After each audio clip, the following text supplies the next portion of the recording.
তো আমি এখন এখানে একটা একটা করে পাতা সেট করব। প্রথমে একটা বড় সাইজের পাতা দিব, এটা দিয়ে আমি একদম সুন্দর করে পুরাটাই কভার করে নিতে পারবো। এবং পাতাটাও কিন্তু আমি লবণ দিয়ে সুন্দর করে হাতে একটু ভিজিয়ে রেখেছি। কত বড় একটা পাতা, মাশাল্লাহ মাশাল্লাহ।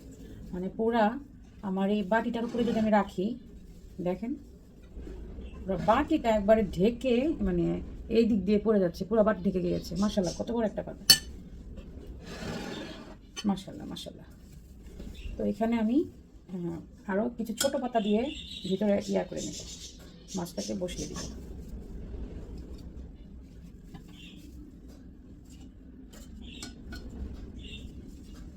এই তারপর মশলাটা দিব,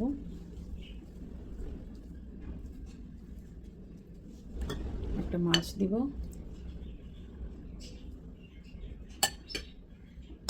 মাছের উপরে আমি খুব মাখো মাখো করে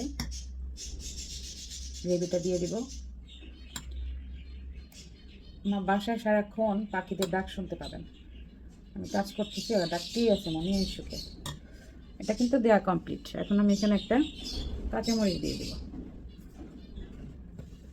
এটাকে সুন্দর করে ফোল্ড করে নেব। আপনারা চাইলে এটা সুতা দিয়ে বাঁধতে পারেন, আমি টুথপিক দিয়ে এটাকে আটকিয়ে দিব।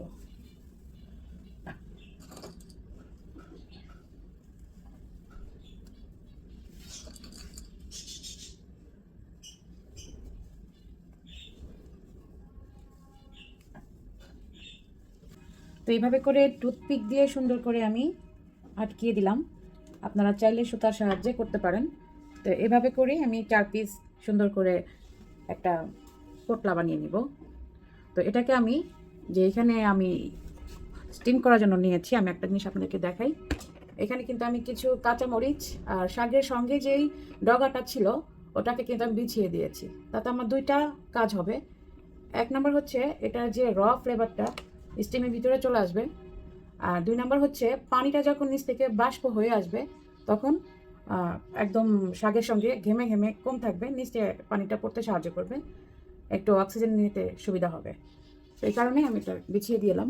এখানে আমি 4 পিস দিয়ে দিব এক এক করে এভাবে, ঠিক। আর আপনারা চাইলে একটা বোলের সাহায্যে আপনারা স্টিম করে নিতে পারবেন।